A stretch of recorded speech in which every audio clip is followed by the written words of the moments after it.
used to work at NASA Ames just up the road. I'd come down to Castro for lunch. That was 25 years ago. When I was in the computer industry, worked at Lockheed before that. But after being in the computer industry in '93, 20 years ago, I went back to grad school. I got a PhD in social science, and I've been a social scientist for 20 years. Back when I was a physicist, I thought nobody else knew anything but physicists, and so it was a surprise to learn that computer scientists knew a bunch of things that physicists didn't know. It wasn't just like a few extra things. And then computer scientists tend to think that social scientists don't know anything, and that's just a few extra things. But it turns out, you know, there is a lot of things social scientists know, and there's a lot we can bring to telling you about things you might be interested in. So let me give you a quick overview. So you're in a tech industry. You guys are focused on things that happen very fast, very short term. That seems like the future because stuff that's changing is the future, right? But short-term fluctuations don't give you so much view on the long-run future. So I want you to think about the long-run future. So in contrast, this is a short run. This is what you might see in the news. This is somebody's big picture. This is the US economy over the last 4 years.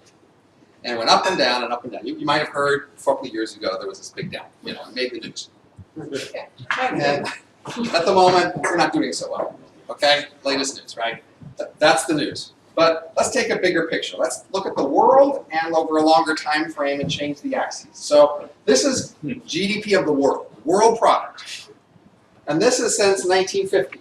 And this is a log graph, log axis on there, linear time. So an exponential would look like a line on this graph. So roughly exponential growth in the world economy since 1950. Bigger picture is all these little fluctuations add up. Little, you know, one country does well, one industry does well, up, down, but it averages out to relatively steady growth, right? What if we take a longer time scale? Still the same log axis there, linear time scale. Now it's not a line anymore. It was a line here, and then it wasn't. Some people like to tell this story that once upon a time there wasn't growth, and then there was growth. And this is the Industrial Revolution. Something happened, so that growth started happening. It's a big important thing to figure that out. No growth, growth, right? Well, no. Look on a longer time scale. Now we're going back thousands of years. Same linear log, log graph on one axis, linear on the other. There was exponential growth for thousands of years. It was just at a much slower rate. So here the world economy was doubling roughly every 1,000 years, and lately it's been doubling every 15 years.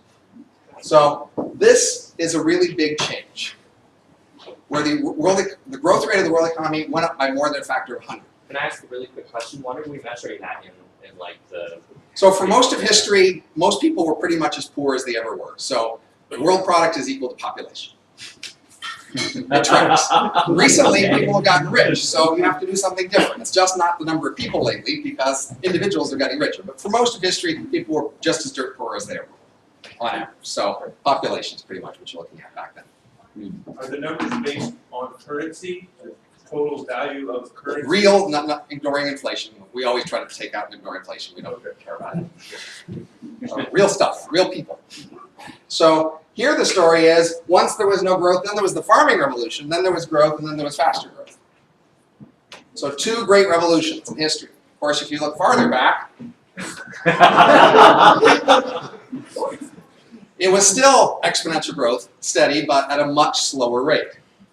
How do you measure that? Again, population estimates for foragers from long, long ago. There aren't as many data points, but they are there. So put this on a different axis. Now we're looking at growth rates as a function of time. And now we put the x-axis as a log axis arbitrarily years before 2050.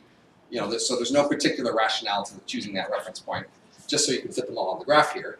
But the point is, we have these times when there's relatively steady growth that transition to another growth rate. So we had hunting and gathering, farming, the current era, and even before that, if you actually look at the rate at which animal brain sizes grew, that was an even slower rate before humans showed up. You can even put that on the same graph if you want. So this history, when people argue about what's going to happen now, the usual argument is between optimists who think this can continue and pessimists who think it can't. and growth rates have to slow down. But there is a third alternative to consider, which is growth rates could jump again to be faster, just like they've done several times before. So just a point of reference, your definition of measurement changed in those points, Well, it changes from here to here. Here it's the same concept. not until the Industrial Revolution that changed again. So this is world product all the way through the blue line. Through most of history, per capita wealth didn't change much, so world product tracked population. Recently, population and world product have diverged. And it's the world product that's more of a steady exponential growth, not population. So this is an intriguing history with an intriguing suggestion about what might happen later. So if we collect these statistics for each mode, there was a doubling time, and they got shorter and shorter. And we can look at the factor by which the doubling time increased from the previous mode, and we can look at the number of doubles, or the amount by which the economy increased in that time, and we can wonder, using these statistics of previous events, whether we could think about what might happen as the next event. So if we say the next transition is like one of these previous ones, if it was like the Hunting transition in terms of how much faster the growth rate would go up, then the next doubling time would be 2.1 weeks, 1.3 weeks, 2.3 weeks. That's a remarkably narrow range of a prediction, that the next thing that happened would take a doubling time of 1 to 2 weeks. And if we tried to look at sort of the amount by which the economy grew in these modes in order to get a prediction for the next one, we get stuff all across the map, from stuff, dates that have passed to dates a century and a half in the future. So the time about when it would happen isn't very precise. So just using statistics of the previous ones, for whatever that's worth, it'll happen sometime in the next century if it happens at all. But when it happens, it would be this relatively precise new economic doubling time of 1 to 2 weeks. At the bottom, I'm showing you an example of what it may be like. So in all these previous transitions, the transition happened in substantially less than a doubling time. So when the doubling time is 1,000 years, the Industrial Revolution took a few hundred. When the doubling time was 250,000 years, the Farming Revolution took less than 50,000. So it's a short relative to the doubling time. That means since the doubling time is now about 15 years, if the transition would happen, it would be in like 5 years, within 5-year period, a transition. So this is showing you some scenario of a transition happening around 2045. You see world growth rates like 6.1%, 6.1%. That's due to the average. It fluctuates, as you saw, 0.5% per year, 4%, 7%, something like that. So you wouldn't really see the change within the fluctuations in these first few years. And then 2042, it's an 8%. It's within the usual range of variation, but up there at the tail, it's a surprisingly high number. Then the next year, 14%. Wow, completely out of the blue. 40%, 150, 500, off the map. That's how rapidly a transition would happen. So I had done these statistics and had this model before the dot-com boom. And at the time, people were asking me, the dot-com boom, is this it? I said, no, not even close. To have a boom like this would be really noticeable. You wouldn't miss it. So, is China a place that saw something like that curve? Because like even the 14% is within their range. Did they go through a displaced version? they've never passed the 14% number, Okay. maybe even the 10% number. They've never gone, certainly not to the 50% number. Is that dynamic because of the adoption of a new technology that takes a while for it to penetrate and then all of a sudden? There's a lot of interesting things to say about the causes of these previous transitions. At the moment, I think that will distract me from the rest, but we can come back to that if you guys like. So feel free to ask questions and interrupt, and I'll feel free to put things off. Deal? Deal. All right, so if you're intrigued to think something big like that might happen, then the next question is, well, what could cause it? And there are in the world of futurism and science fiction, et cetera, there's a technology, there's a lot of speculation about different things that could cause big changes. And including space colonization or fusion energy source or nanotech or something like that. One way to think about these things is to say that if something's a very small fraction of the economy, it's hard for it to have a big impact on growth rates. And for example, energy or mining are just tiny fractions of the economy. We spend very little on mining, and we spend very little on energy, actually. So great new sources of rocks, like the moon, not likely to cause a big growth rate boom. Even big new sources of energy, not likely to, because it's really a pretty small fraction of the economy. It makes the news, but honestly, energy is cheap. If it weren't cheap, you wouldn't be spending so little on it. You're spending very little amount of your budget on energy. But if we cut things another way, we look at the fraction, where does the money go when people work from firms doing things? We see that big chunk of it is people's wages, like 70%, which can be divided into people willing to spend time and people having more valuable time because they invested in it. You can split those out. But the key point is, this is a huge fraction of the economy. If you could make this a lot cheaper, you could definitely change the growth rate of the economy a bit. So two technologies that I've heard mentioned around the realm are, one is the advancing in robotic production that's simplified. They're now like factories, you can train a robot in 5 minutes. Shiva Systems does that. They're Right. actually more advanced. And the second is, what about 3D printing and personal manufacturing? So, again, I'm going to go in a certain direction, so I don't want to spend too much time on the other things. But I'll just briefly say, manufacturing is now 15% of our economy. Capital for manufacturing is probably 5% of the economy. 3D printing threatens to take over some fraction of that capital for manufacturing. But the ability to make anything can expose new product and create new technology from that. So even nanotech, which is another sort of, full-fledged nanotech, is something that would basically make capital for manufacturing cheaper, which is maybe 5% of the economy. Now that could have multiplier effects on the rest, but even that's still hard to see that causing a dramatic growth rate. Robotics could be different, but robotics that just replaces a small fraction of jobs, not so much. You'd need robotics that could replace humans wholesale across wide ranges of jobs. Isn't the Industrial Revolution a counterexample where agriculture was 70% of the economy and innovation didn't really come with agriculture? It did, actually. It did, yeah. Yeah, the beginning of the Industrial Revolution was dramatic, rapid innovation in agriculture. That was where the Industrial Revolution came from. Is that labor percentage getting larger or smaller? It fluctuates, it varies from country to country, it varies across decades. In the last decades, it's fallen. We follow those news articles, people are concerned about the fraction falling last decade. Again, I'm focused on the really big picture. I don't like to get too distracted with one country, one decade, things like that. I want to look at where things are going in the long run, the big picture. So, something that could replace human labor wholesale, that could have a big effect, is the key point. So, I want to focus on a particular kind of technology that I think has the potential to be a big impact here, and where a trend line suggests is actually likely to happen within a century. So, it's a brain emulation. What you need is lots of computers, of course, lots and lots of very parallel computers. You'll need to take someone's brain and scan it in fine resolution, fine spatial and chemical resolution, see exactly which parts are where. And then you'll need to model individual cells. You'll need to know how each cell works well enough so that you can take the data from the scan and you can make a computer model of that cell, which has the same input-output behavior as the original cell. That's a challenging task. We know how to do that for some cells, but there are lots of brain cells. We don't know how to do it for all of them. We have to know how to do it for all of them in order to make that work. But if you can do these three things, then you can make a model of a whole brain that will have the same input-output behavior as the original brain, because each cell has the same input-output behavior, and that's how they interact. And having the same input-output behavior means you talk to it, it talks back, you ask it to do things, maybe it does things for you if you ask nicely, etc. That is, it's a person it's a thing that can work and do jobs.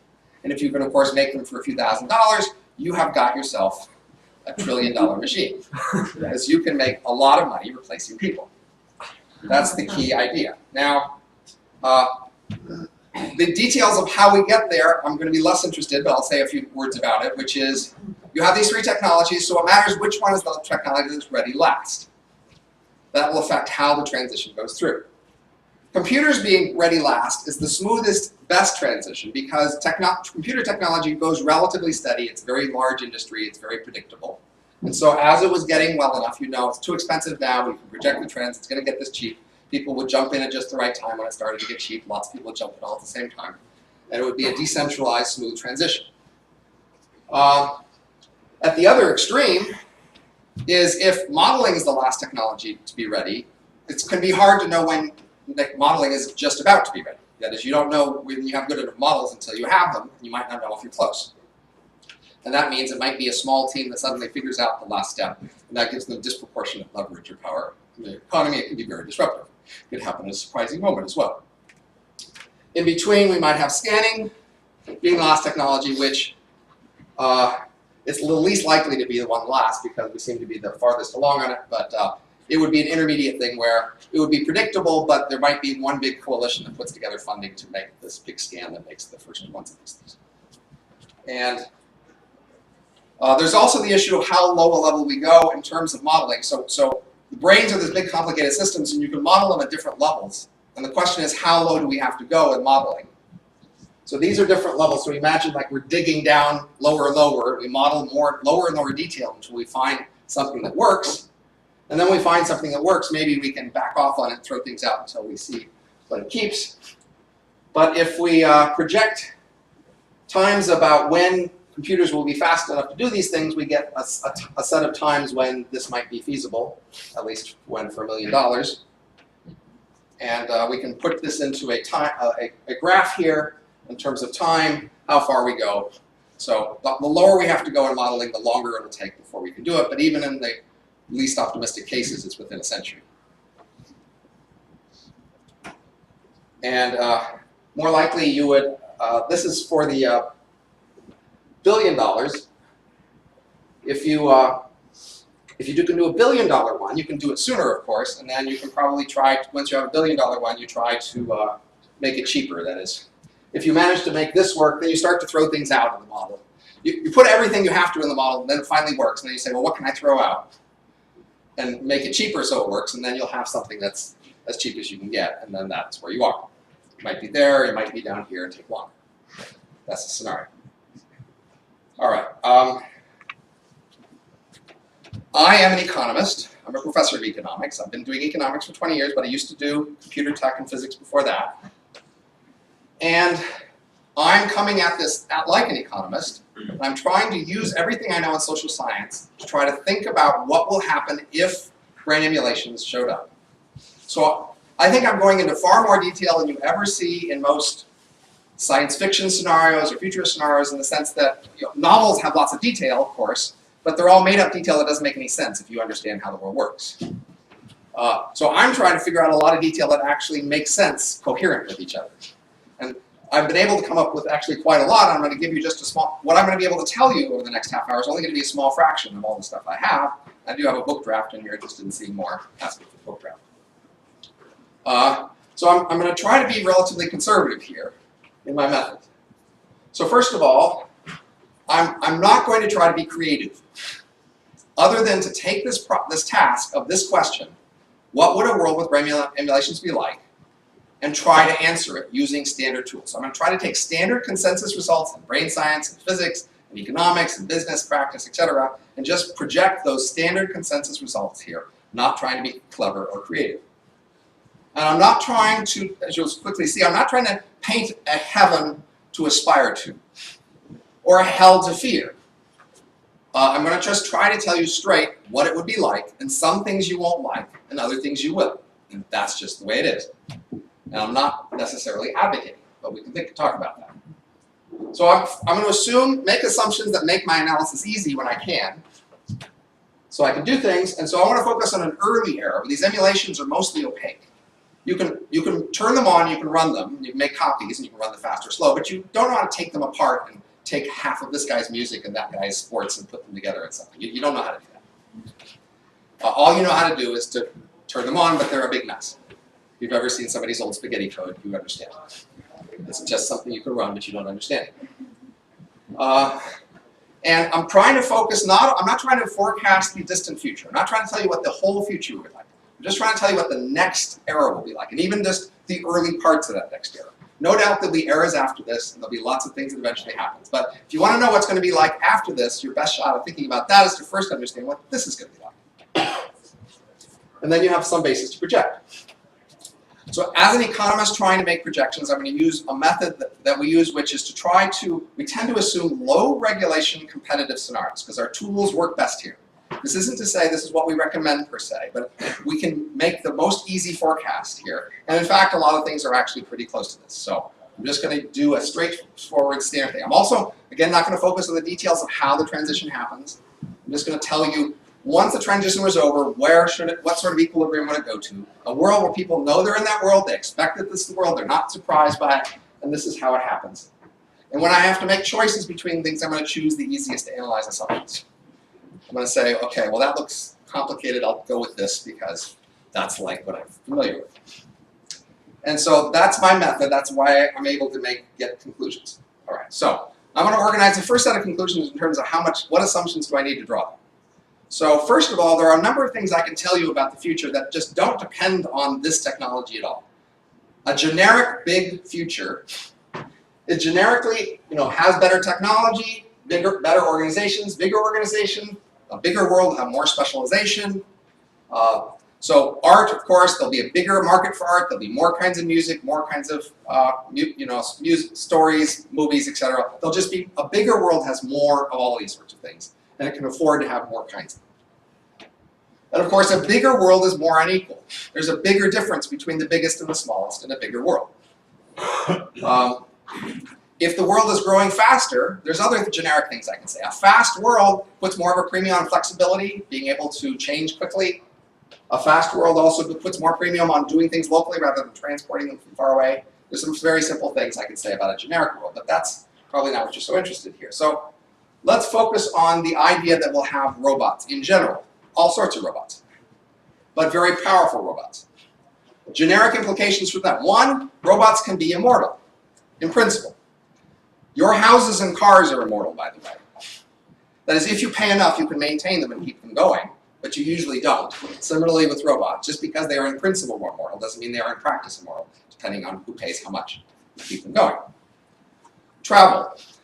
Because you can represent them as bits, they can grow across the earth, across a communication line. They don't need to move their body to move long distances. So, although they might be worried about security, also a world of robots doesn't care about nature as much. You care about nature not just because Bambi's cute, but because you kind of realize that if nature dies, you die, because you're biological. Robots aren't afraid of nature dying, because they don't die if nature dies, because they have a whole different source of equipment, of resources, etc.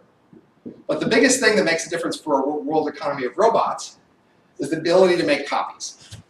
So many kinds of labor economics become like the economics of movies or music today. You put a lot of effort into making one great recording, and then you make lots of copies and spread them out. And so you train once and you use many copies. And you also get a very rapid, very large population explosion, and I'm going to explain in a moment why wages would be falling dramatically. Yes? So, while I'm not saying it's wrong, but I think you're making a fundamental assumption that robots are built on modern digital technology. That isn't necessarily going to be the case, right? You can imagine quantum design robots where you can't actually extract the full state from them and transfer them, for example.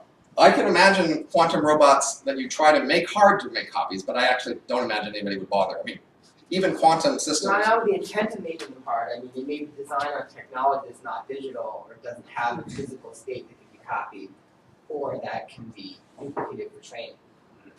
In the same way, you can clone two people, but their brains might not be the same. So, like, if you clone somebody, they don't necessarily. So I'll set that aside for now. But I'm just saying. I mean, just the I find it hard to imagine even quantum computers, people not making them easy to copy.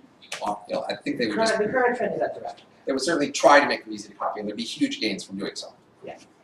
One way of thinking about this, if you know remember any basic econ, remember I'm an economist, we think of labor supply and demand. There's a demand for work, and we talked about there's a huge demand, and it's relatively inelastic, that's why this slope is steep. And there's a supply, which is also relatively inelastic, and then there are wages, and you get a lot of wages because basically there's not that many people, and there's a lot of demand for you. Good for you. However, if you can make robots that substitute for you, they can make them in factories, and usually the elasticity of supply of stuff you can make in factories is very high, very elastic, very low slope. That means labor equilibrium down here. Yet, of course, this means you'll have a much more productive economy, lots more stuff, great wealth, so in some sense, demand goes up. Yes, so there's a new, bigger demand for labor, raises the wages somewhat, but still far below what the human wages would have been. And so the key story here is that you get a population explosion. You get rapidly as many robots being made as anybody wants, until the point where the marginal one is hardly worth bothering because you've already got so many of them. And so the wages fall to that marginal cost of making a robot, which presumably would be low and continue to get lower at the rate at which computer technology gets cheaper. So this is a world in which humans are on the periphery. If you want to know, but what about the humans? I can say some things, but honestly, I can't say as many things about the periphery of a world as I can about the center. Peripheries, strange things can happen there because they're a small fraction and people could tolerate doing strange things to them without changing the overall. So basically humans wouldn't be making money working as substitutes for robots in the economy. They just couldn't, but they could still be rich if they owned things of value in this new economy. They could own real estate, patents, stock, things like that. And this economy is that say, if the economy is say doubling every 2 weeks, interest rates then double every 2 weeks. That means you put money in the bank and 2 weeks later it's doubled in real terms. Even if you didn't have that much to start, very quickly you could have a lot. So you could be wealthy on the periphery of this economy, but you can't go to the middle. Things are too expensive and awkward for you.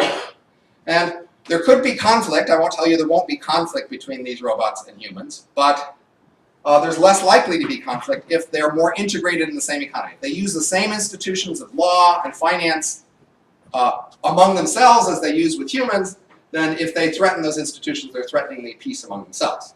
They have to worry about that. It might be simple. So it might be more like humans are the retirees in this world. So in our world, we could, by the way, if you haven't thought about it, we could go kill all the retirees and take their stuff because they're not really helping the rest of us, right?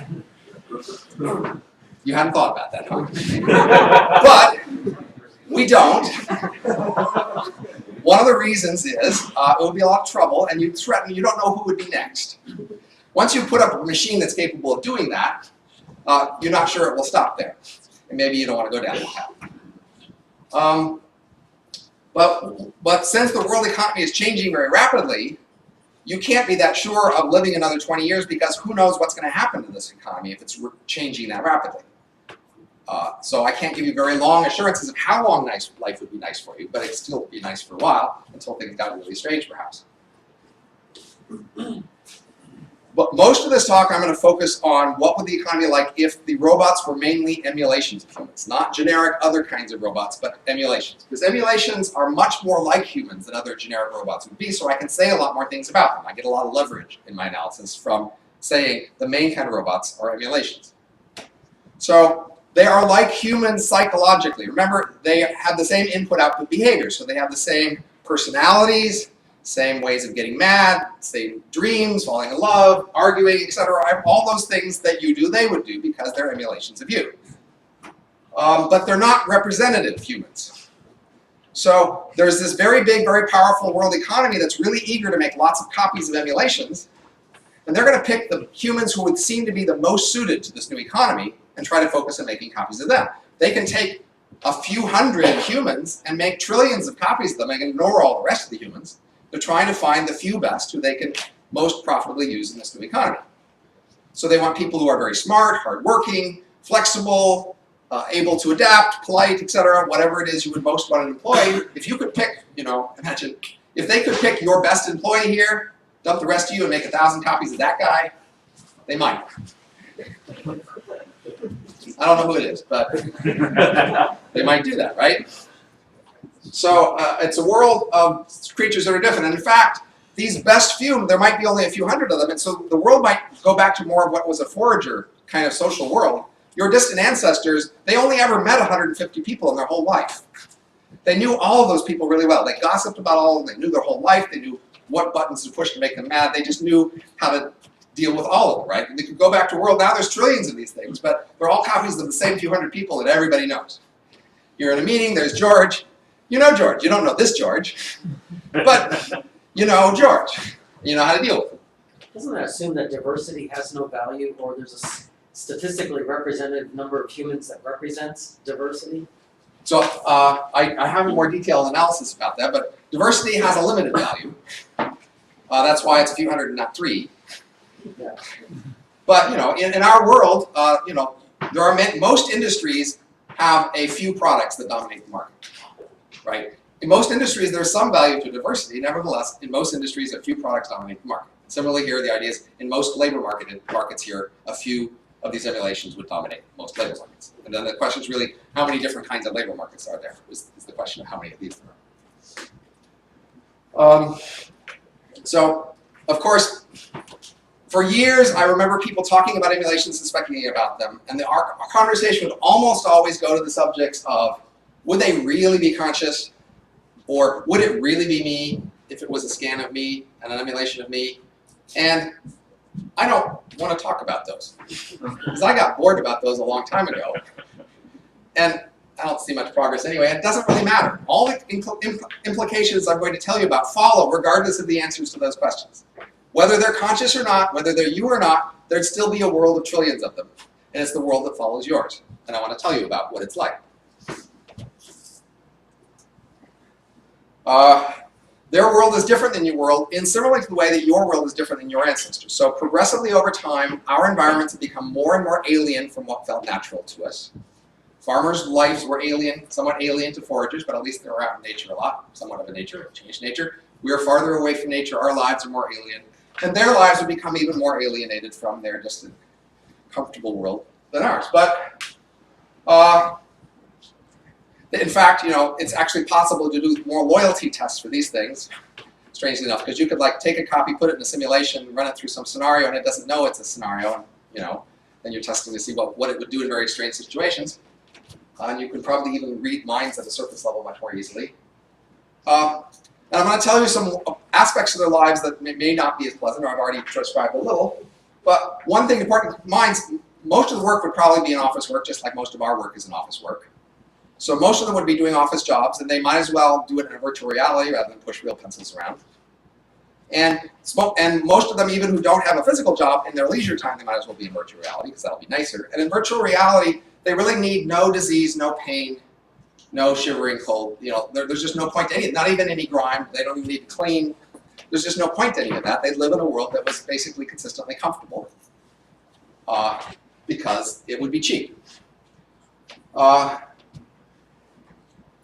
as I mentioned before, their wages on average are near subsistence. So the average wage in this world is near the subsistence of being able to survive in the world. And that has important implications. So even though they're comfortable, they don't always last. And one important variation that I'm going to spend the next several slides talking about is the fact that once you can run an emulation, you can run it at different speeds. You're familiar with the fact once you have any computer program, you can run it at different speeds on different processes, giving it different numbers of processes, etc.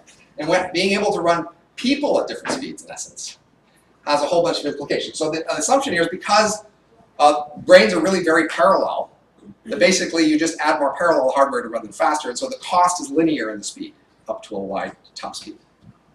So without hunger or other things, material possessions, what sort of motivations do these EMs have to actually work or produce product? You're telling me you work here because you're hungry? I like to eat, I like that shelter. You're not hungry that often, are you? Well, I'm not hungry because I do work. But without those countries, what motivations do these EMs have? Well, if in order to make you work, they'd have to torture you, maybe they would. But if they have someone else they can motivate by offering them video games or a fun vacation or something else, then they'll use that. They'll offer whatever it takes. And of course, they can't motivate you at all. They just won't use you and they'll use somebody else. But all they need to do is find some productive people they can motivate, and that's what they'll do. They'll do whatever it takes to motivate those people as long as it's not too expensive. They'll be trying to do it on the cheap, of course, just like your bosses do. Is the assumption that the robots will work just because you tell them to work? The assumption is they are human psychologically, so they work or not as humans do. So you probably think that it's hard to get you to work, but it seems to happen. So apparently we have robust ways to get humans to work, even though they'd rather not. So we can use those same mechanisms here. It's all this. Nothing's new there. They offer them jobs. They offer them rewards. Or they, if you don't make a salary here, you end. We'll talk more about that. But the speed has a bunch of implications. So one interesting implication is that in our organizations we have these big hierarchies people work for other people, work for other people, on up to a big hierarchy. And this hierarchy is a bottleneck of information. It's really hard, as you probably know, to coordinate large organizations because this is a bottleneck. With emulations, so this is a scenario of humans, and we've got 256 line workers, 64 line bosses, etc. There's a 4-to-1 ratio all the way up. And we've got 5 levels here. With emulations, what you can do is, because the job of being a boss is a lot about coordination, what you should do is just have fewer bosses run faster and do more boss jobs. So for example, you have one guy, say, can do 21 of these jobs. He's the boss of them, the boss of them, the boss of them, boss of them, and he runs 21 times faster, and he just goes to each of them and manages his organizations, and then he doesn't hold meetings with himself. And he gets a lot of coordination advantages that way. So, are you also making the assumption that technology advances humans will A, improve their ability to coordinate, or B, create technology that empowers humans to do the same thing? Even if you can coordinate better, I'm pretty sure you're not going to eliminate the problem of coordination. Coordination is hard. It will remain hard. We will continue to have better mechanisms to coordinate. Nevertheless, coordination will continue to be hard. That the EM bosses can do that, there's no reason to believe that a human couldn't have the same capabilities through augmentation or cybernetics or whatever else. This is about speed. So this is about the scope. If you're running faster, you can just do more things. And it's just hard to take a human, augment them, but make them run faster. If you could do that, of course, you do something So similar. I write a program that's an agent that represents me, I clone that program, and then I say go. And it's not an EM, it's just an instance inside a virtual So cloud. that sounds like, super artificial intelligence. I'm basically assuming that doesn't happen first, that this happens first. We could talk more later about what would happen in a world of other kind of artificial intelligence. This is a scenario of emulation as the basis of artificial intelligence. We're saying this is what happens here.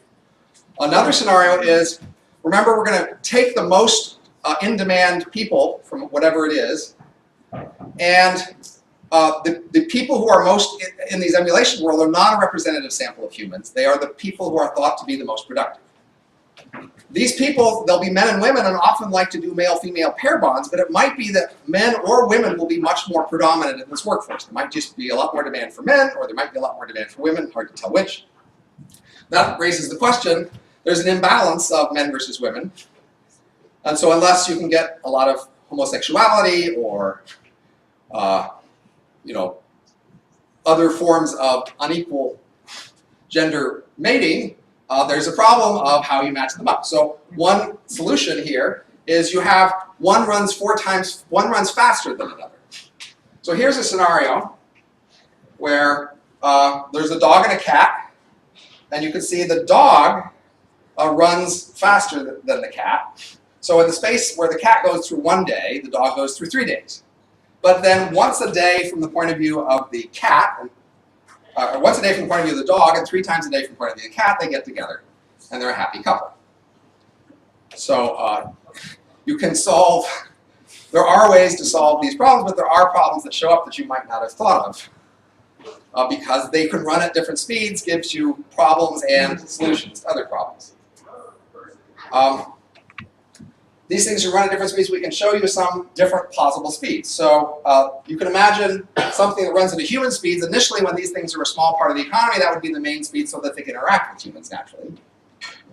And it turns out that your body parts are tuned to the speed of your reaction time. That is, your mind's reaction time of about 1/10 of a second is about the fastest frequency that you can move body parts at, so that your mind doesn't have to react faster than your body parts can move and be changed. So if you have an emulation with a faster mind, it would be natural to give them a smaller body linearly so that their body would naturally fit their mind in terms of the reaction time, with natural control.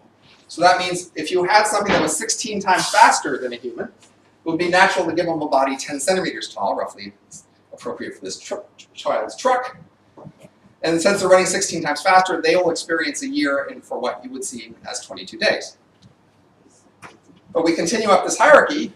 Another factor of 16, now they're a few millimeters tall, about the size of these people for this smallest official railroad trains model size. And for them, they would experience a whole year in what you see as 34 hours.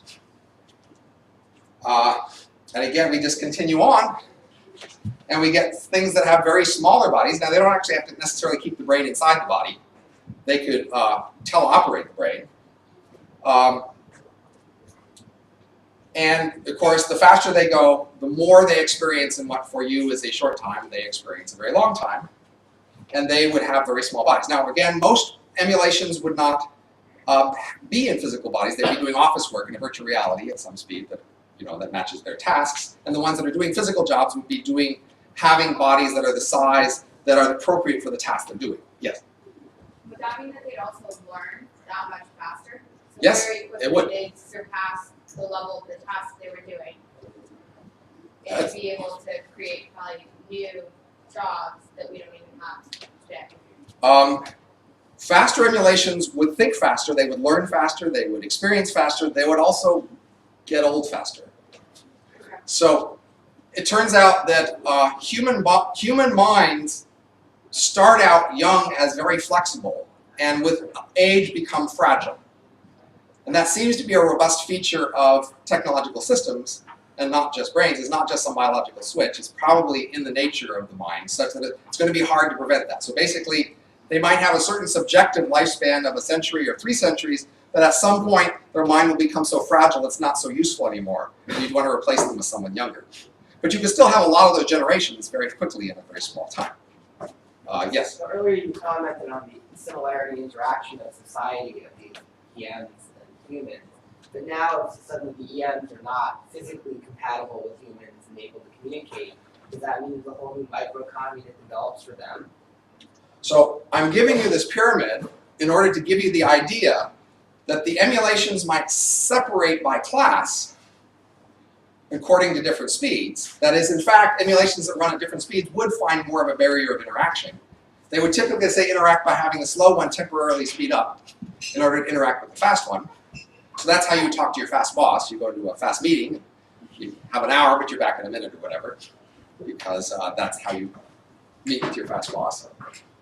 So I'm trying to give you the idea that yes, emulations would separate into different classes by different speeds, and in fact, as we go up higher here, we're going to get, we have reason to believe you can in fact, at a linear cost, be a million times faster than a human, or 10 million times faster than a human, just because we know we have electronic switches that go that fast. But they would cost that much more. So when you're trying to allocate M's to tasks, you have to realize you can put a fast one on a task, but you'll have to pay proportionally more to have a fast one. And life would go very quickly for them.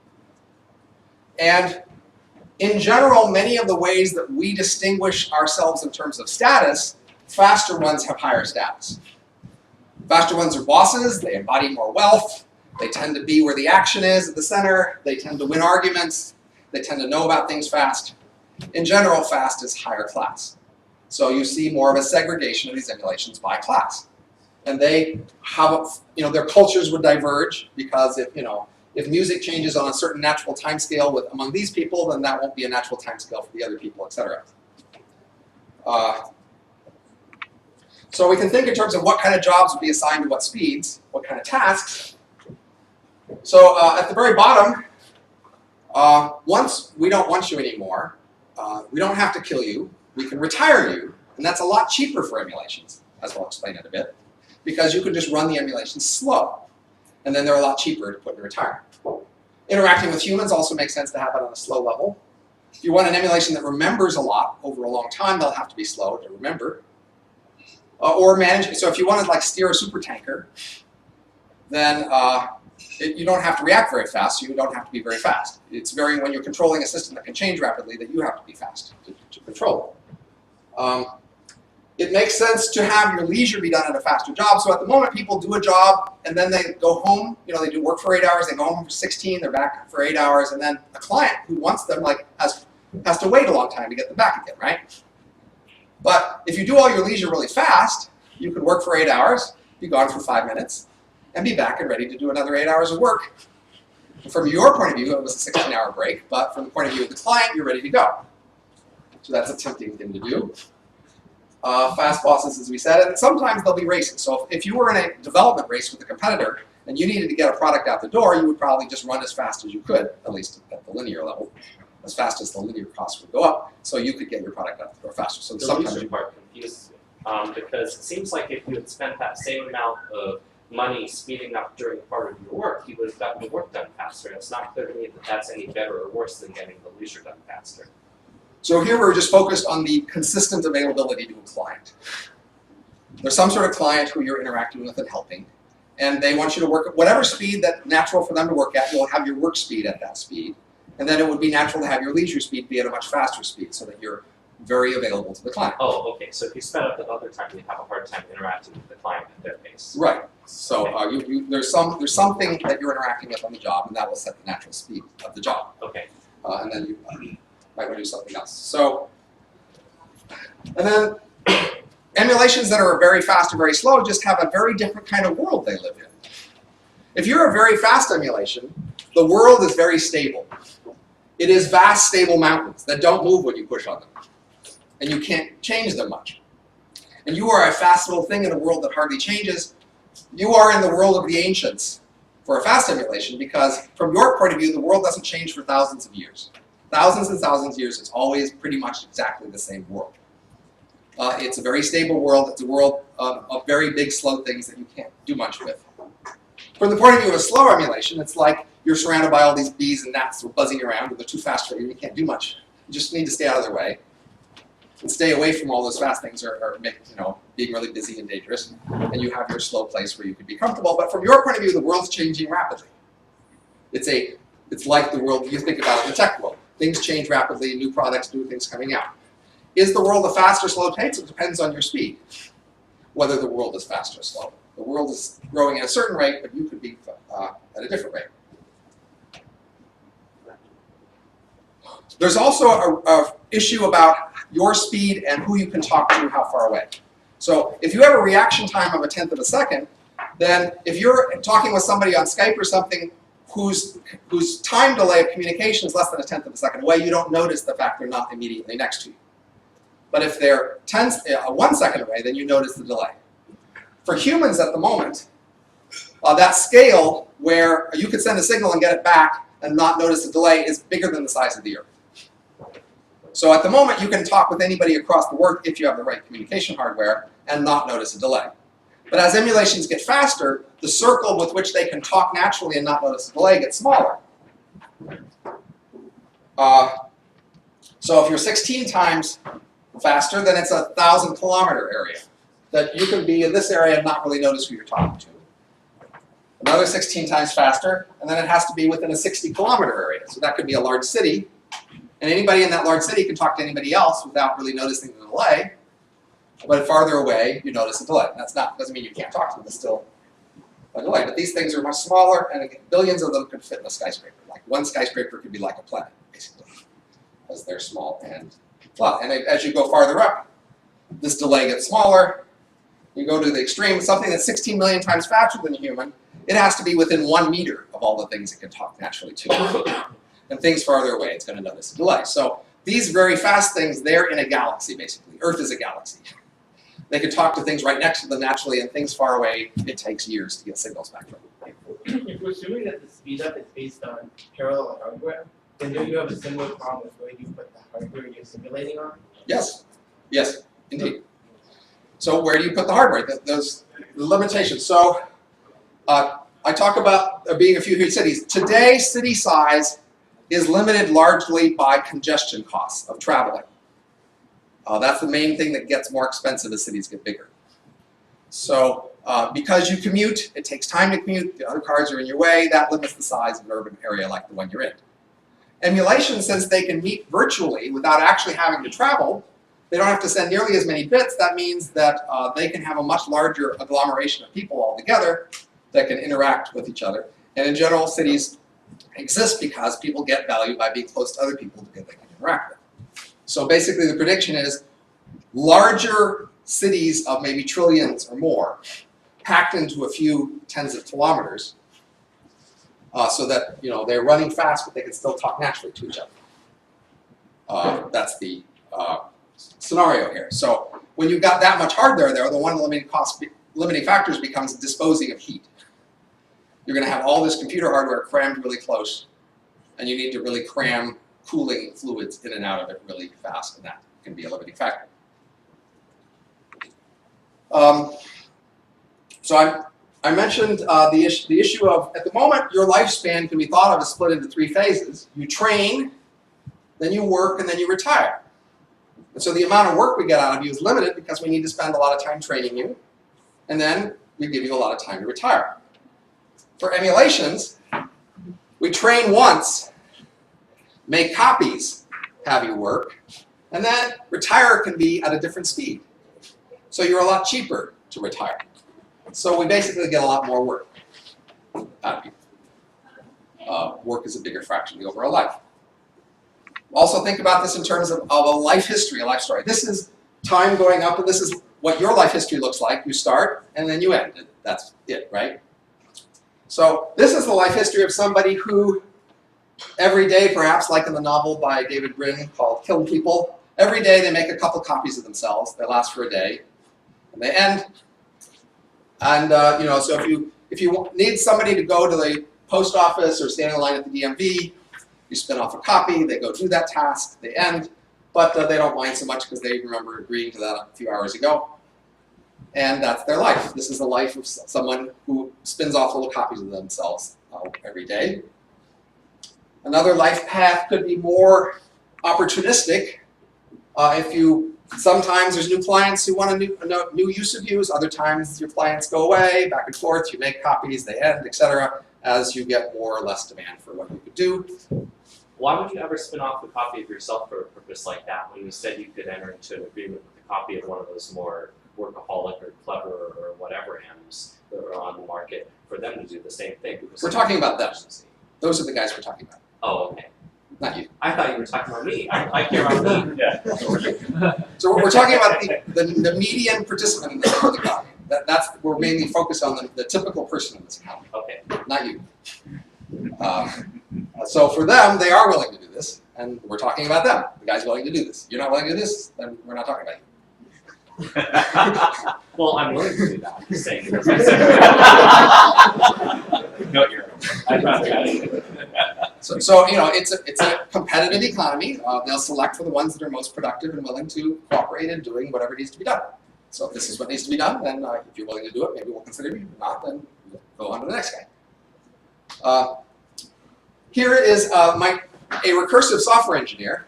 You design a system, design a subset of subsystems, make copies, they each make the subsystem, they may design subsystems, they each build them, then they test their subsystems, they end, test the joint subsystems, they end, back to one guy, he's got a whole system. And he remembers part of it. I mean, these guys left some documentation. It's familiar, huh? No. But you get more coordination here. You have one guy's coherent vision who is actually implementing his coherent vision on all the parts of it, rather than have to explain it to somebody else. Here's a different life cycle. This is a plumber, for example.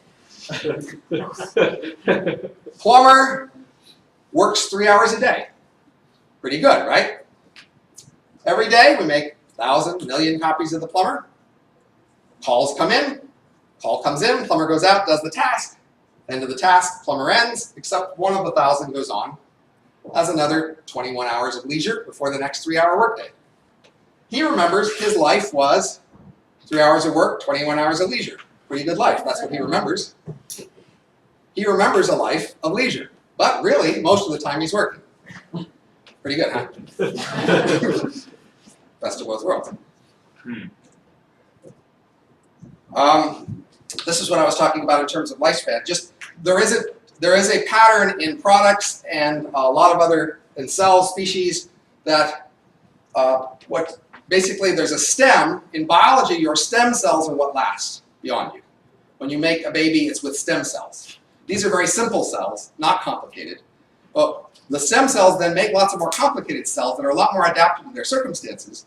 But the well-adapted, complicated cells are not the ones we keep on because it's hard to readapt them to something else. That's also true in product life cycles. So there is still a life cycle of these things, coming from the natural trend of minds to start out flexible and become fragile.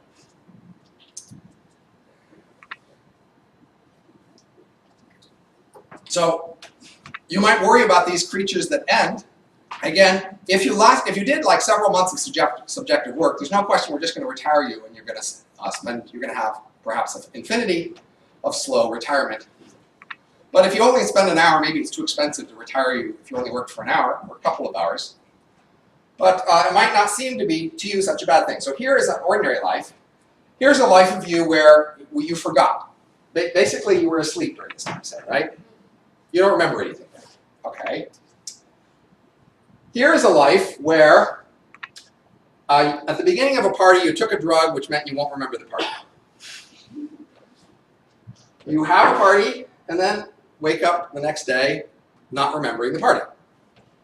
You might not think that's such a bad thing. In fact, you might think it's a good thing. It might free you to do things here you wouldn't otherwise do. Near the end of the party, will you say, oh my God, I'm about to die? Or you think, was it a fun party? That was the plan. Many people would think that was a fun party. Not such a big deal. What if, at the beginning of the party, we made two of you? You both enjoyed the party. You don't remember either one. They both think it was a fun party. Not a big deal. Now we have this guy remember it. That can't be bad, can it? But now we've got this guy who ends. But he might think of this like these other things. Each one of these steps is something you might think isn't such a bad thing. So you might think the endpoint isn't such a bad thing. The point is, it might be bad or not, but there will be people who don't think it's a bad thing. From those people's point of view, they'll be willing to do it. There will be people willing to do these things. I can guarantee you that. So the world will exist, whether you approve or not. But there are other complications to ending.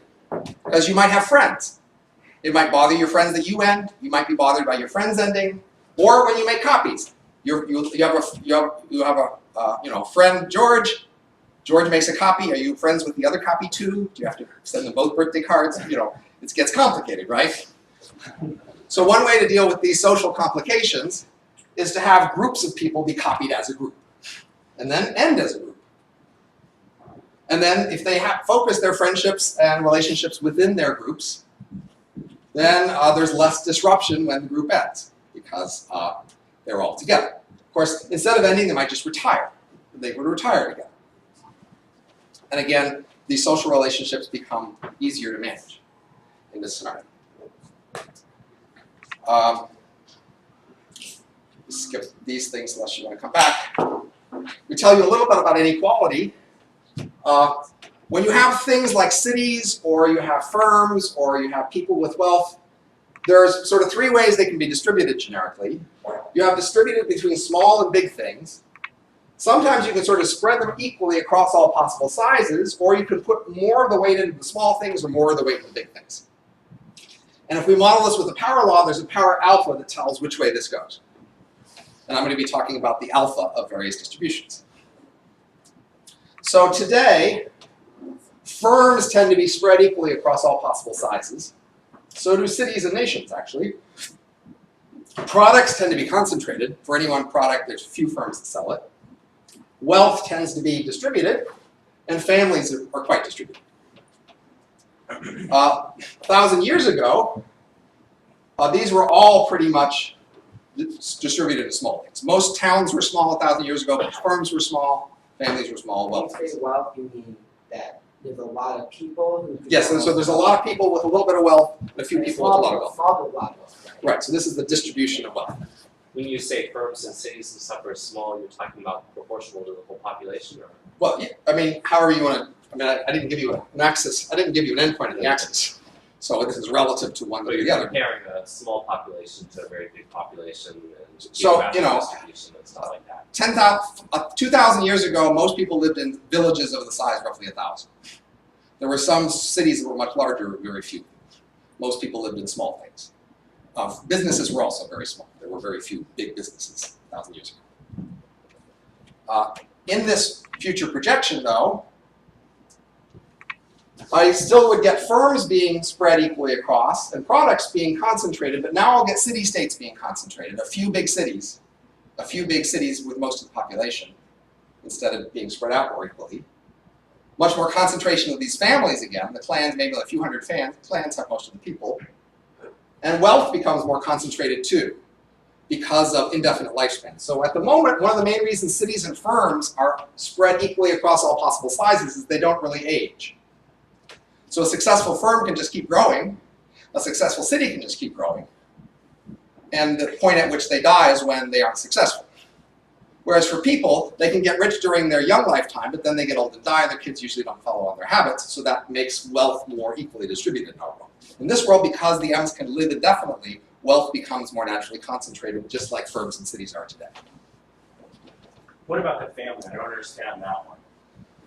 So if you look at all the people whose name is Smith or something like that, today it's really quite equally distributed because success in one part of the Smith family doesn't translate into success elsewhere in the Smith family. It's not the whole Smith family succeeding. Here we're talking about all the copies of a single clan, all the copies of George, all those copies together can be concentrated. There might be a few hundred families of George, like George, and almost everybody comes from one of those few hundred families. And this wealth concentration, at the moment, the wealthiest person in the world owns about 0.02% of the world's wealth. With this other distribution, the wealthiest person might hold about 3% of the world's wealth. And it's a richer world. So there's some really rich guys.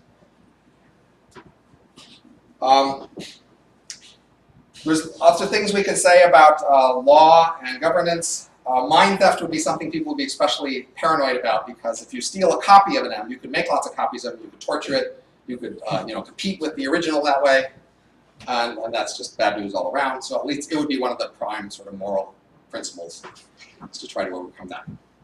I think I'm going to stop here and take questions or comments. I can go farther there, of course. But I've been going a ways here. So to summarize, just to back picture, history suggests we could have another big change. This isn't the last era. There was foraging, farming, and industry. There could be another era after that. If there was another era, it would happen sometime in the next century. Growth rates would increase, perhaps doubling every week or two. What could that be? Brain emulation seems to be a most likely scenario I can think of. I can analyze it. I can use social science, being a professional social scientist, to think carefully about all the different elements of this world and how they would work in order to project what would actually happen. And that's what I've been trying to do. And I have a lot more detail than I've told you already. I've been trying to work out lots of detail using what I know about social science to project this. I'm interested, of course, in your opinions and feedback. And I'm not telling you this is the way the world should be.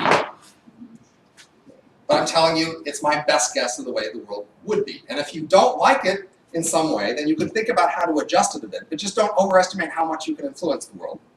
Think about small changes and which direction you want to push it. Don't think you can push really far. So the reason you think why another potential growth rate increase might happen in the next century or so is basically because you plotted the two previous growth rate increases in all of human history on an arbitrary seeming x-axis, and then the next one would be somewhere around 50 years from now. Is there really, I mean, so the projection isn't based on that x-axis at all. Okay. It's based on the idea of how many doublings there have been in each era. So previous eras have had 6 to 8 doublings in them. Okay. And so, that says after you've seen that many doublings, start to expect another era. How many eras are you basing on? 2 or 3 at most? Yeah, but that's a basis. I'm not saying it's strong, but it's the data you have, but there are other reasons to expect technology might advance as these things might happen. So even without that projection, you could say, what would a world of emulations be like? And I can show you how that world would likely have much faster growth rates. I didn't show you those slides though. And why do you think the kind of best emulation is to emulate whole brain instead of creating kind of very specialized machines for specific tasks? So humans at the moment are incredibly valuable. They're finicky, they're awkward, they're expensive, but still we buy them because they're incredibly valuable. We've been spending a long time trying to write software to substitute for them, and we're really crappy at it.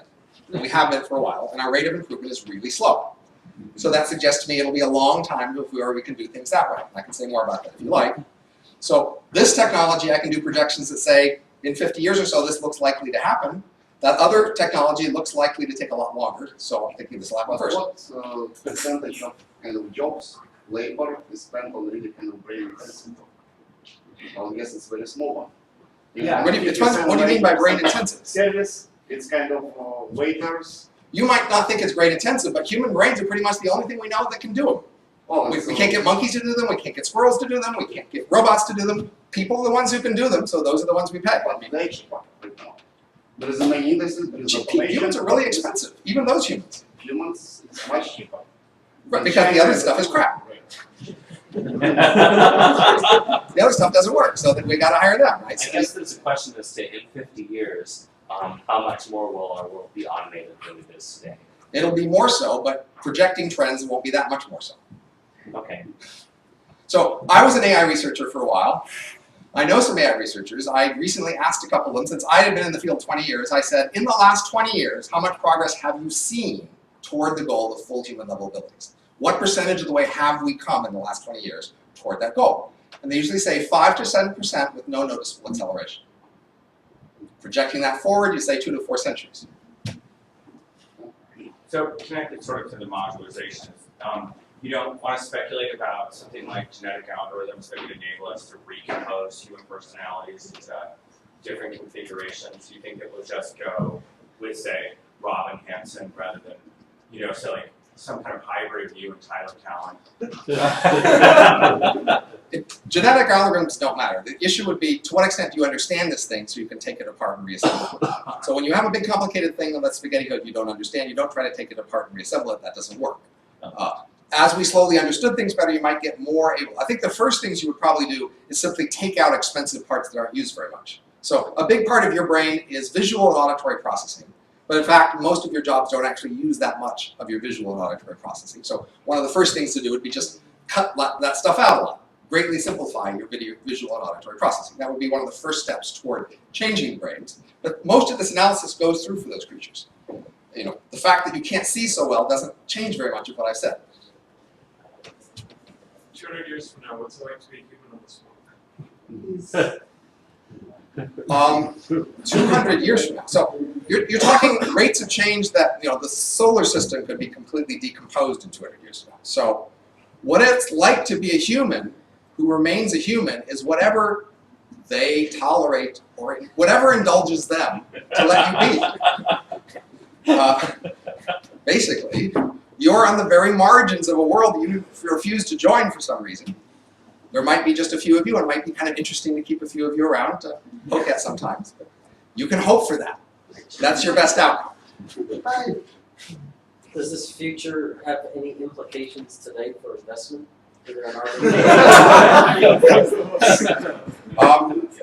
Well, one implication, it's trivial, but it's important, is that if you aren't sure when this will happen, make sure you own something other than your ability to earn wages. Something else in your portfolio that might be valuable in this world, because if you're suddenly blindsided by suddenly your ability to earn wages goes away, you could be in trouble. So the risk-averse scenario is to do that. Now there's subtler things I can say. This is a transition to a world where labor is more plentiful, capital, and labor is cheaper, so there'll be a switch between labor and capital. There'll be more investment in labor, less in capital. You know, obviously, if you could pick out where those real estate concentrated cities would be, you'd want chunks of those, but you'll probably need to buy a lot of real estate before you get a fraction of that. So I don't have too much to say. What are your thoughts on the human brain project? How does that fit into this?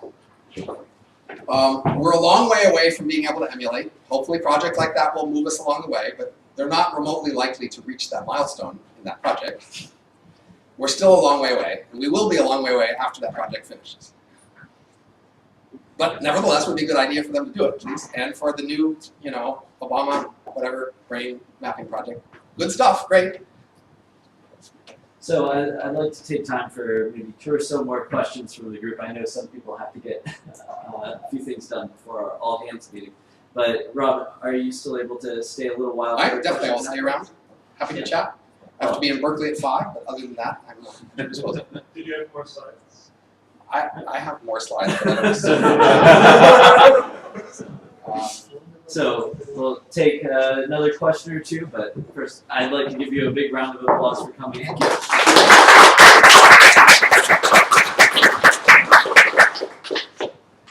Any other questions for now for the group, or Want to stick around for Q&A?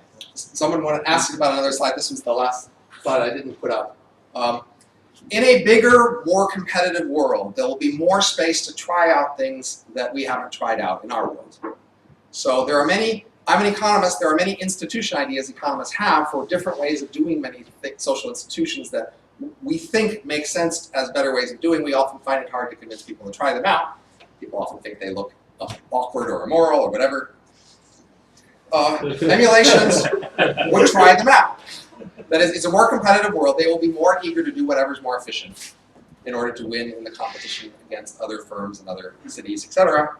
And so there's a variety of kinds of institutions like combinatorial auctions and decision markets and things like that that I think they would try out, and many of them would get adopted. Not so much because we like them, but because they're more efficient. So we kind of seen this in evolution, right? Like with ants and bees, and they've kind of evolved billions of generations. We kind of have all these things already solved. Well, ants and bees have some social institutions, but humans have innovated a lot of social institutions that ants and bees never saw. And we have a long way that we can go farther from where we are. There's a lot more social institutions we can develop from what we have. In your example where with the very fast boss, it was n times faster than n sub-bosses. So it's not clear to me that you could even manage to have a boss going like 3 times faster and save the coordination from 3 bosses, because this implies like some proportion more kind of things that that guy has to keep in his head. Right, so there's an increase in the span of tasks they manage. Yeah. And there'll be a limit to that. That's why I said it at maybe 20 and not 2,000. Yeah. But because management is often so limited by meetings with other managers, you might notice that managers often spend most of their time meeting with other managers and not with their subordinates. Because coordination with other parts of the organization is such an important part of management. So you're getting a much better efficiency at that coordination with other parts of the organization at the cost of having to manage a wider span of control. But many bosses are capable of managing several kinds of under organizations. That's kind of the concept of moving them up the hierarchy, right? That people higher up in the hierarchy are capable of managing a wider span. Okay. It's also kind of encapsulating the details of the sub-hierarchies, so they don't have to think about them, so that they're summarized on each level. And I don't know how much of that. There's clearly a trade-off. Managers manage subordinates. They also interact with superiors and colleagues. And that interacting with superiors and colleagues is a big part of the job of management. And this greatly simplifies that task at the cost of making it somewhat harder to manage subordinates because they're doing so much different. But in that trade-off, you'll definitely move in this direction. I don't know if it'll be 20, it'll be at least 5. Okay. So when you were talking earlier, you were saying, if you choose to be a human, not really participate in this economy, then I don't know what's going to happen to you. But you also say that maybe there'll be 300 different sort of templates, different people who are going to be massively duplicated in this. Yes. And everyone else will lose their ability to earn wages, or almost everyone else will lose their ability to earn wages because they're going to be. If you took your wealth as a poor human, became an emulation, your wealth now will allow you to live in comfort forever, a life of leisure and no work. In this world of emulations, you can be rich and comfortable as an emulation using wealth as So you're saying that people who own nothing but the clothes on their back, essentially, and there are a great number of people who have very little more than that, would be comfortable in this world, they'd be comfortable paying for the computational resources to run. So the key idea is emulations are really small, tiny, and cheap. And humans are big and expensive. And cumbersome as well. So the idea is that even a poor human owns a lot of wealth compared to a typical emulation. So certainly enough to run. Well, the typical emulation you're talking about. The main cost would be the cost of scanning them. Earn a wage. It would be a smaller wage, but it would be a wage. But you could retire this human. They probably aren't very good at any of these tasks anyway. But they could be a retired emulation, along with the other retirees, for a very low cost. The main cost would be to scan them in. Once they're in, it's very cheap to keep them in. And you think the massive numbers of poor in the world would be scanned in and retired forever? They would have the choice to. Many of them would say, no, I refuse. And if not, then they wouldn't be able to earn wages because they would be outcompeted. Yeah. That sounds nice. That sounds sustainable. If you refuse enough options, then eventually you don't have any other options left. I mean, that's the world, right? If you say, I won't do anything and I won't let you help me, and now what's going to happen? Well, it could be dire. Yes? And my question was that, so in your presentation, it looks like that smaller and faster is better, but higher value, which will be kind of, and there is separation between layers. Well, it's a trade-off of the cost, because faster is more expensive. It must be expensive, but at the end, it's cost also relative. They may create their own cost and values, right? In their own layers. So eventually, that will be very small, fast, and probably will live inside my iPhone without anything coming out from this iPhone. So it will be close civilizations inside my iPhone. It's an economy where each part of the economy has to provide something to the rest of the economy to continue to get resources to survive. Essentially, as kind of different cities could be absolutely independent and do not talk to each other. Different buildings in the city probably won't have any reasons to talk to each other. There would be some barriers to cultural interaction, but that's different than being completely separate. Well, but they could be separate. But They say wouldn't be. years ago, They're part of an integrated world economy. So cities today, the idea of a city, the reason why the land we're standing on right now is a lot more valuable than land 300 miles away is because this is near lots of other people. Yeah. There's just a big value people get from being near other people that you can interact with. there is a village in China, you will not necessarily want to interact with. It's just too hard. If I could, I would. So in a world where it's cheap to interact with lots of things, we predict lots of interactions. So we don't predict a separation and a splitting. We predict as many interactions will happen as they can afford to make cheap. Yeah, but long interactions are very expensive because you need to slow Right, down. that's why they'll all cram close to each other in one big, very hot city. That's why it's very expensive to communicate with another city. Probably you would. So cities farther away, there would be a barrier to communication there, right? So there is.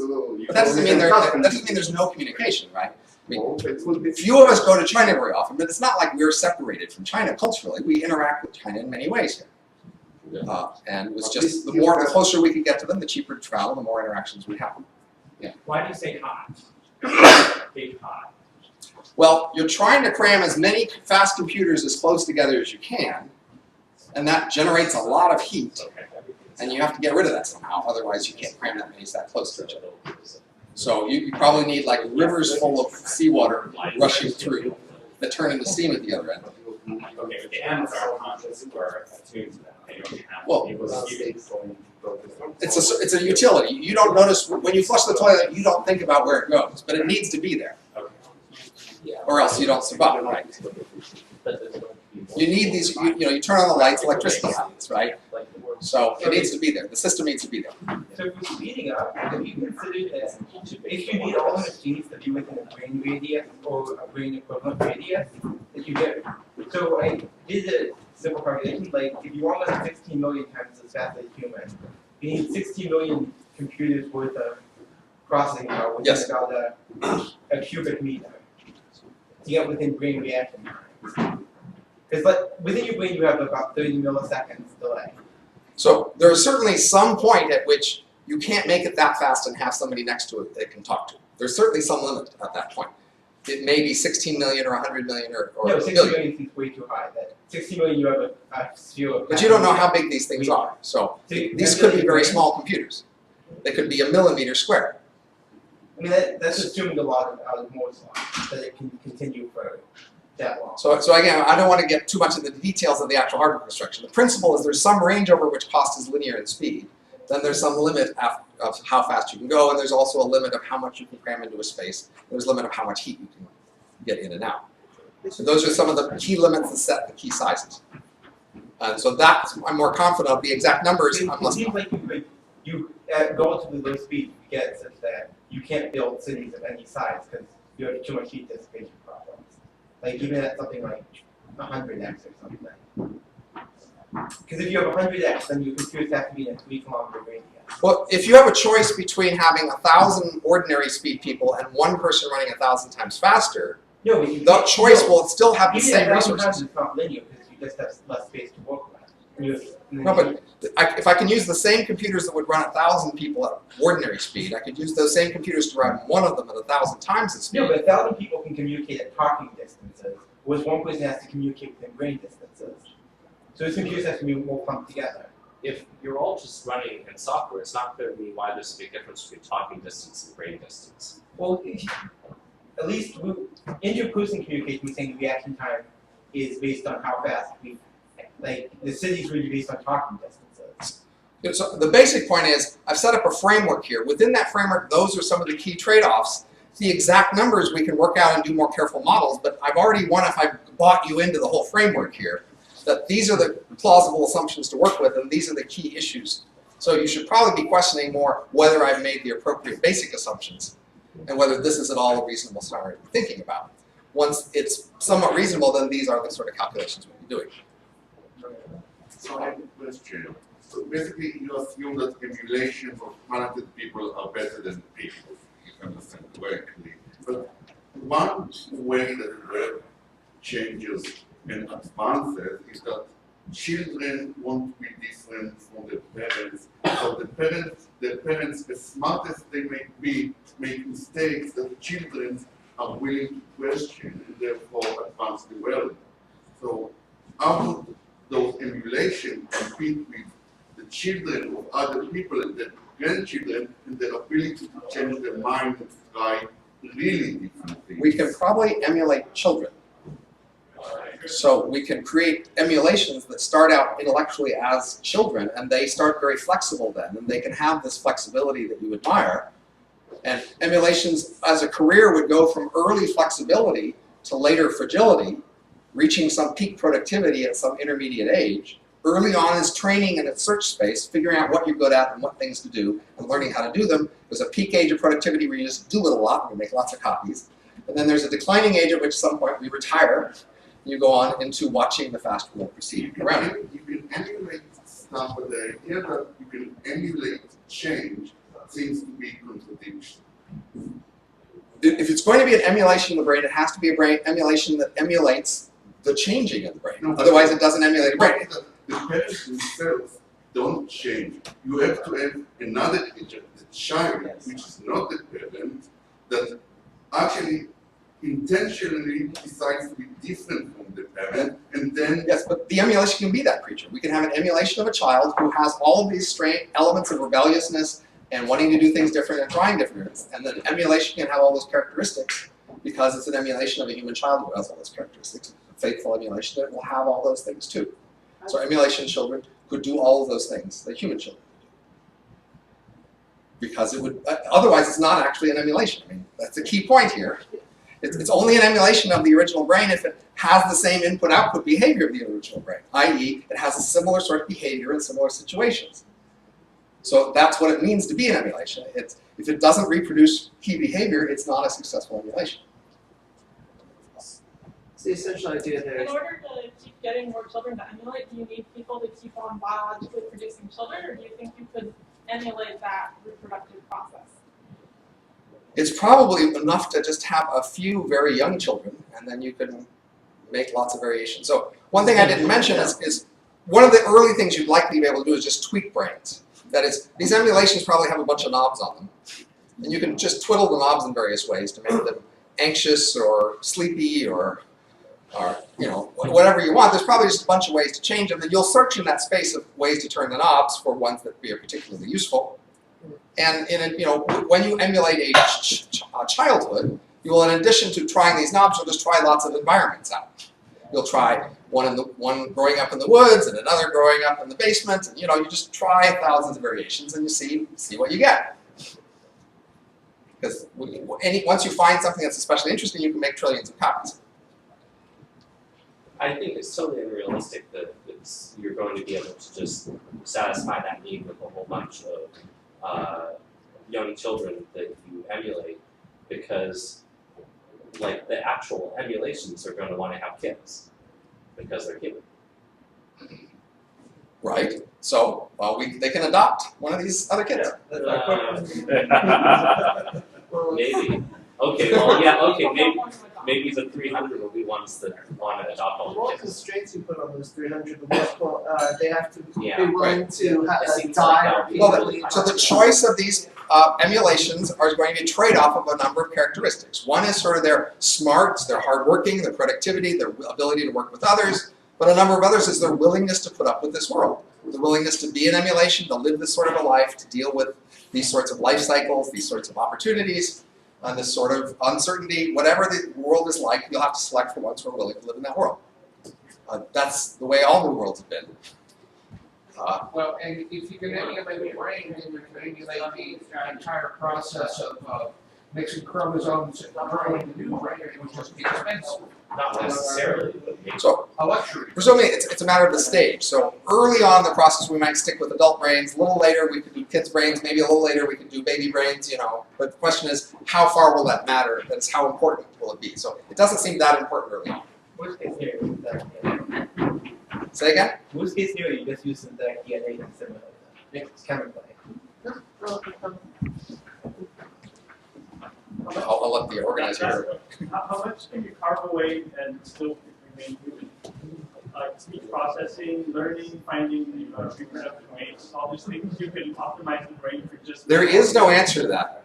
Many of your distant ancestors would not think you are human. We have changed in many ways compared to our distant ancestors. We think of ourselves as human, but that doesn't mean they would think of us that way. Almost surely these things will think of themselves as human, even if they are very different, just because they won't want to think that they've changed that much, essentially. We like to pride ourselves that deep down we're still the same sort of people, even if we're not.